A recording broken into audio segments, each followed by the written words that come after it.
নমস্কার বন্ধুরা, Pinki kitchen village স্টাইলে আপনাদের সকলকে স্বাগত। আজকে আমি বানাতে চলেছি ইলিশের রেসিপি, মজাদার রেসিপি। আপনারা দেখতে থাকুন, আমি বানাতে থাকি। বন্ধুরা, এবার তাহলে আমি মাছটা ভালো করে কেটে নেব। তাহলে বন্ধুরা, এবার এখন ভালো করে মাছের আঁশটা ছাড়িয়ে নেব। দেখুন কত সুন্দর আঁশটা ছাড়ানো হচ্ছে, মাছটাও বেশ ভালো। মাছের আঁশ ছাড়ানো হয়ে গেছে, এবার তাহলে মাছগুলো কেটে নেব।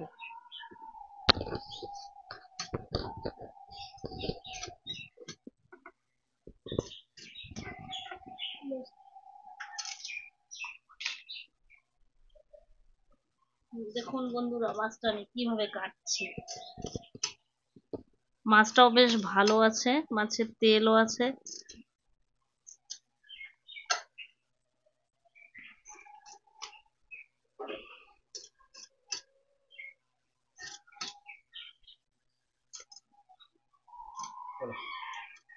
মাছগুলো সব কাটা হয়ে গেছে, এবার ধুয়ে নেব ভালোভাবে। তাহলে এবার মাছটা ভালো করে ধুয়ে নেব।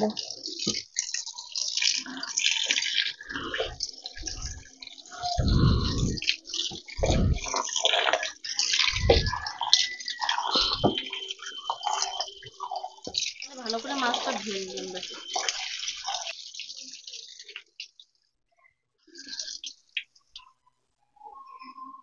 বন্ধুরা, মাছ কেটে ভালোভাবে ধুয়ে নিয়ে আসলাম। এবার মাছটা লবণ হলুদ মাখিয়ে রাখবো কিছুক্ষণ। আর আজকে আমাদের ইলিশের রেসিপি হচ্ছে ইলিশ ভাপা। লবণ দিয়ে দিলাম, এবার কিছুটা পরিমাণ হলুদ দিলাম। ভালোভাবে এটা মাখাবো।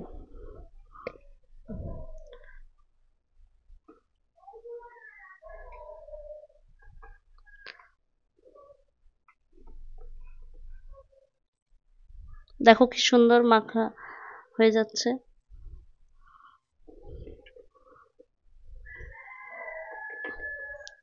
আমার প্রায় প্রত্যেকটা মাছই লবণ হলুদ মাখানো হয়ে গেল।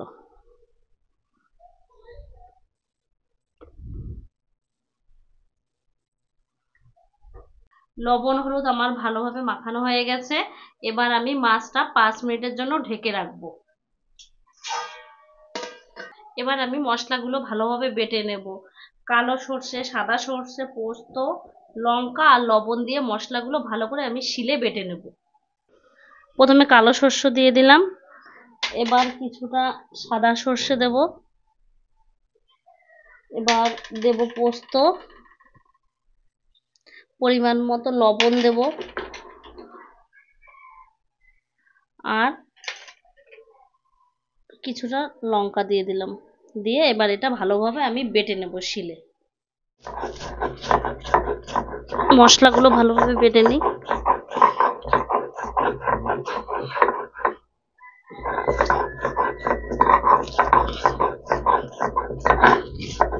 লবণ দিলে এগুলো ভালো বাটা হয়, লঙ্কা, সর্ষে।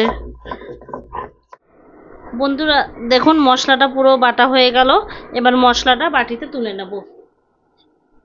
কি সুন্দর বাটা হয়েছে মশলাটা শিলে।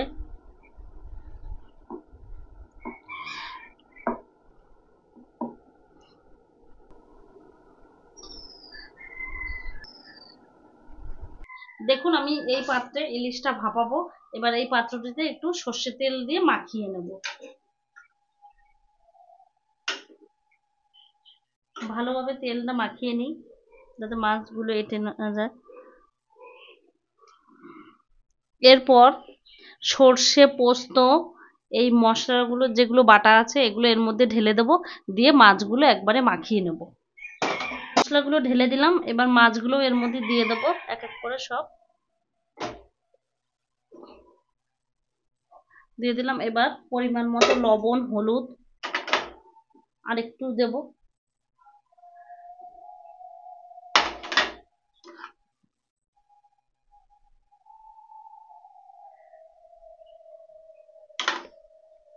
এবার এগুলো ভালোভাবে মাখিয়ে নেব মশলাগুলো।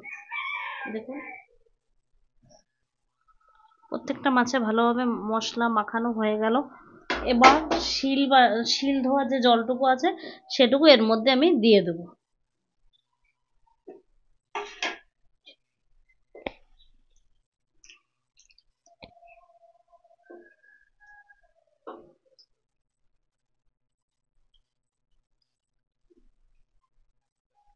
দেওয়া হয়ে গেল জল।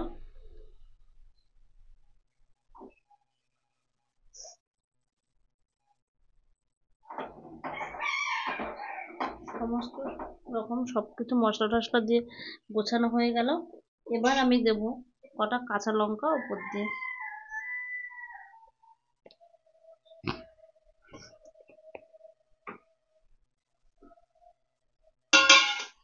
দেখুন মশলা সব দেওয়া হয়ে গেল।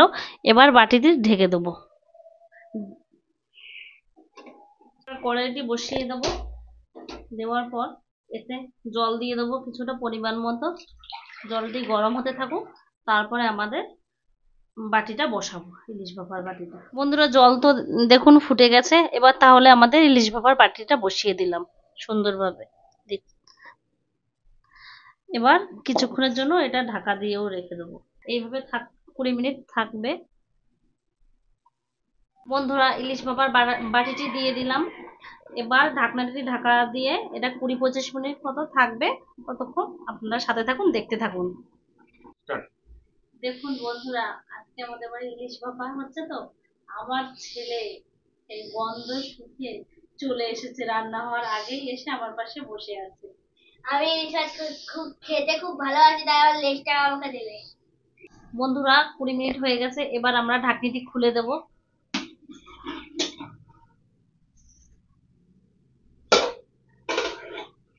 এবার এই বাটিটি খোলার পালা।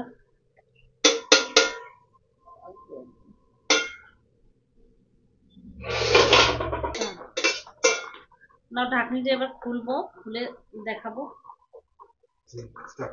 এবার ঢাকনিটা খুলে দেবো। খুব গরম তো। এবার দেখুন আমাদের কত সুন্দর কালার এসেছে ইলিশ ভাপার। এবার এর উপরে একটু সর্ষের তেল দিয়ে দেবো।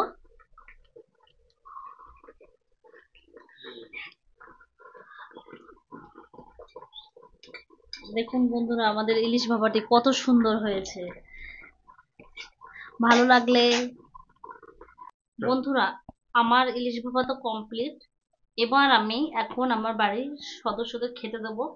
আর আমার চ্যানেল যদি ভালো লাগে আপনারা অবশ্যই লাইক, কমেন্ট, শেয়ার করবেন এবং সাবস্ক্রাইব করে দেবেন।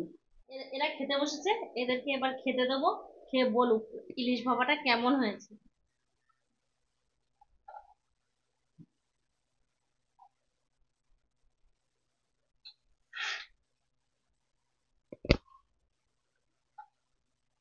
মা খাও, খেয়ে বলো কেমন হয়েছে।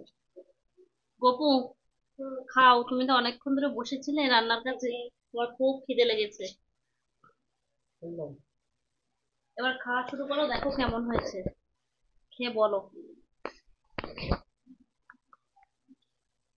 খুব সুন্দর বন্ধুরা হয়েছে, খুব সুন্দর, দারুণ দারুণ হয়েছে। এরকম করে রান্না করে খেয়ে দেখবে, সুন্দর হয়েছে। যাক, তাহলে আজকে আমার রান্নাটা তাহলে ভালো হয়েছে। হ্যাঁ, হ্যাঁ, খুব খুব সুন্দর সুন্দর হয়েছে। হয়েছে। তাহলে কি করতে হবে, আমাদের চ্যানেলটি সাবস্ক্রাইব করতে হবে আর একটা করে কমেন্ট করে যেতে হবে। বলি, আমাদের চ্যানেলটা ভালো লাগলে লাইক, সাবস্ক্রাইব, কমেন্ট করে যাবেন। টাটা। টাটা। আজকের ভিডিওটি এখানেই শেষ।